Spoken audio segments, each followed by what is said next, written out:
નમસ્કાર. લોકસભા ચૂંટણી પહેલા તોડજોડની નીતિ શરૂ થઈ ગઈ છે. જો કે આપણા સૌના માટે કંઈ નવું નથી, કારણ કે જ્યારે જ્યારે ઇલેક્શન આવે છે ત્યારે આ પ્રકારની સ્થિતિ રાજ્યમાં આપને જોવા મળતી હોય છે.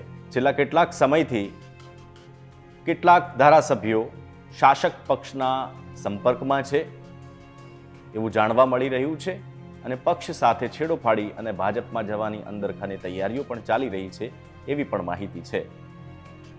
પરંતુ જ્યારે જ્યારે જે તે ધારાસભ્યોને પૂછવામાં આવે છે ત્યારે તેમના તરફથી એક જ પ્રતિક્રિયા સામે આવતી હોય છે કે હું કોઈ પક્ષથી નારાજ નથી અને હું ક્યાંય જવાનો નથી. પરંતુ એના 1-2 દિવસ પછી સ્થિતિ કંઈક અલગ જોવા મળતી હોય છે. એના કારણે જનતાને પણ આવા નેતાઓ પર બિલકુલ ભરોસો નથી. પણ રાજકારણની અંદર મિત્રો, જ્યારે પક્ષ પલટો થાય ત્યારે રાતોરાત એ જ નેતાઓના નિવેદન અને સ્ટેટમેન્ટ ચેન્જ થાય એ કંઈ નવું નથી.